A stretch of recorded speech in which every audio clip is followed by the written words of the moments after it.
Θυμάμαι, μια και σήμερα είναι του Αγίου Ιωάννου του Ρώσου, ότι εδώ και πολύ καιρό, και θέλω να σας το πω, να το διηγηθώ, ότι ενεφανίστη.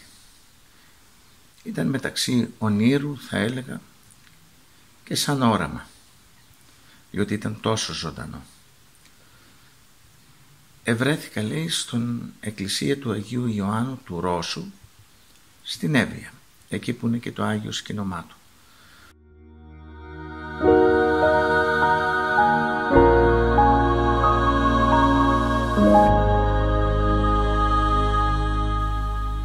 Είδα ότι βρισκόμουν μέσα στο ναό του και ήταν κόσμος πολύς, γιατί ήταν η εορτή του, σαν σήμερα. Και εκεί όπως βρίσκομαι ήταν τότε ο πατήρ Ιωάννης, ο οποίος εκοιμήθηκε, ο εφημέριος, ένας ευλαβέστατος εφημέριος στον Άγιο Ιωάννη, και βρίσκεται εκεί, λέει, ανάμεσα στον πολύ τον κόσμο, στους ιερείς, και εγώ ήμουν δίπλα από μία κολόνα, και τότε μπροστά μου εμφανίζεται ο Άγιος Ιωάννης ο Ρώσος. Τον βλέπω και κοιτάζω, γυρίζω αμέσως αριστερά μου όπου βρίσκεται το Άγιο Λειψανό του και η λειψανοθήκη, και όπως κοιτάζω βλέπω, πατέρες μου, ότι απουσίαζε το σώμα του μέσα από τη λάρνακα, από τη λειψανοθήκη, και είναι ολόσωμος μπροστά μου. Μου λέει, είμαι ο Άγιος Ιωάννης ο Ρώσος, και ανοίγουμε ένα διάλογο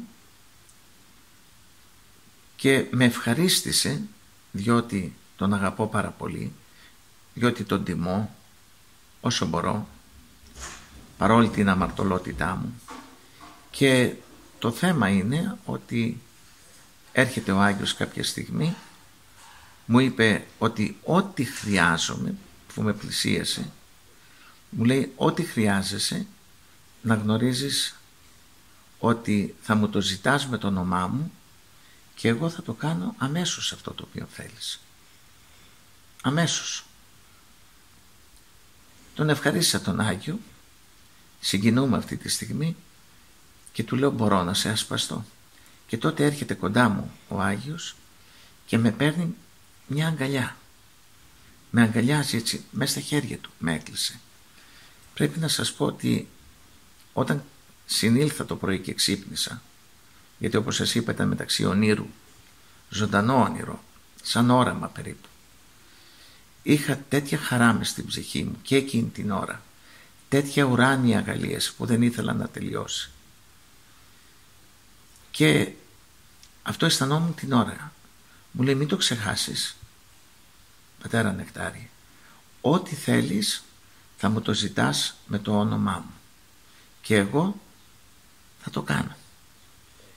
Και ακόμη όταν άλλα πρόσωπα έχουν πρόβλημα, να έρχονται να στο λένε και εσύ θα τους στέλνεις σε εμένα, και εκείνοι όταν έρχονται εδώ στην Εύβοια,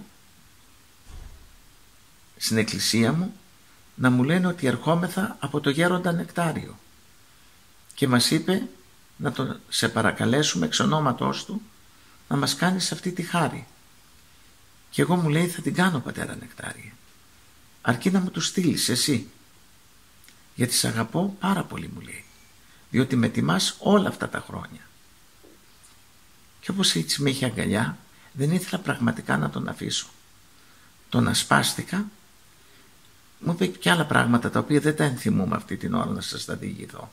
Αν τα θυμηθώ θα σας τα πω. Και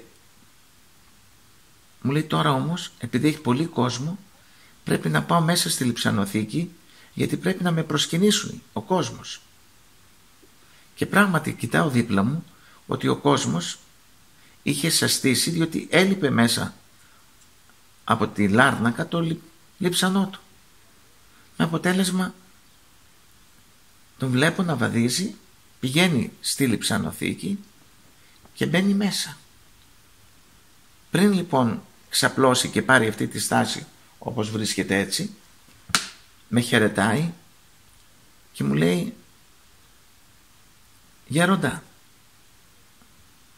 και τούτο να σου πω, ακόμα και ο αδελφός σου, ο κατασάρκα αδελφός σου, εάν με χρειαστεί, να έρθει να με βρει και να μου πει ότι με έστειλε ο γέροντας Νεκτάριος και εγώ ό,τι χάρη μου ζητήσει θα του την κάνω, αρκεί να έρθει να μου το πει. Και μπήκε μέσα, τον ευχαρίστησα και μπήκε μέσα στη Λάρνακα και πήρε τη στάση την οποία έχει όταν προσκυνάμε. Η αγαλία της ψυχής μου δεν περιγράφεται, ούτε μπορώ να την ξεχάσω. Μετά από κάποιο καιρό όμως,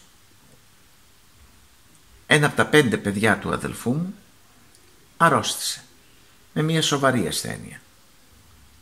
Και τότε τηλεφωνώ στον αδελφό μου και του λέω: αδελφέ, φύγε και πήγαινε στον Άγιο Ιωάννη το Ρώσο και πες του ότι σε έστειλα εγώ και παρακάλεσέ τον για το παιδί σου.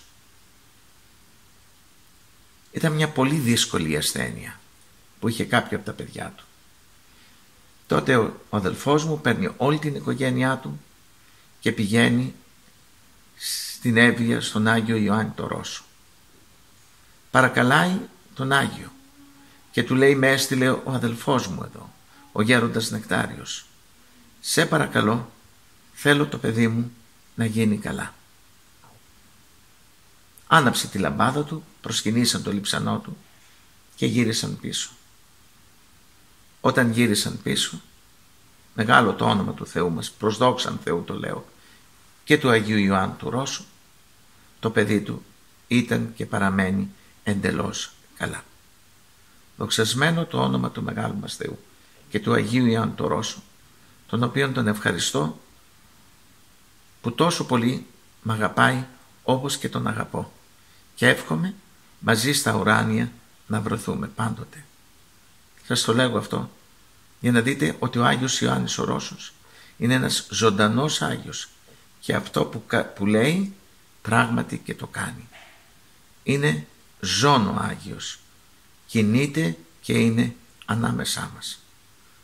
Όπως σας είπα, κάποια άλλη στιγμή θυμηθείτε να σας πω για τον Άγιο Εφραίμ της Νέας Μάκρης, να σας πω για τον Άγιο Νεκτάριο από την Αίγινα και άλλα τέτοια περιστατικά, τα οποία με αξίωσε, αν και αμαρτωλός, η χάρις του Θεού να βιώσω προσωπικά.